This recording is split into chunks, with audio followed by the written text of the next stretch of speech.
खात्याचा कारभार कसा आहे बघा. या ठिकाणी पिंजरा लावलेला आहे, पिंजऱ्याचा दरवाजा बंद आहे आणि मागच्या बाजूला झाकून ठेवलेला आहे. परंतु बिबट्या आतमध्ये जाणार कसा असा प्रश्न या निमित्ताने निर्माण होतो आहे. विशेष म्हणजे त्या पिंजऱ्यामध्ये खाद्य देखील काही ठेवलेलं नाही.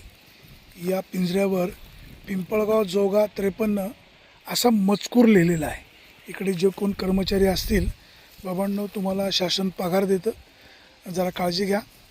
चैतन्य कांबळे, आपण वनक्षेत्रपाल आहात, या विभागाचे अधिकारी आहात, आपण लक्ष द्या. बिबट्याचा हल्ला सांगून काय होत नाही, केवळ पिंजरा लावायचा म्हणून लावला, केवळ पाट्या टाकायचं काम होऊ नये.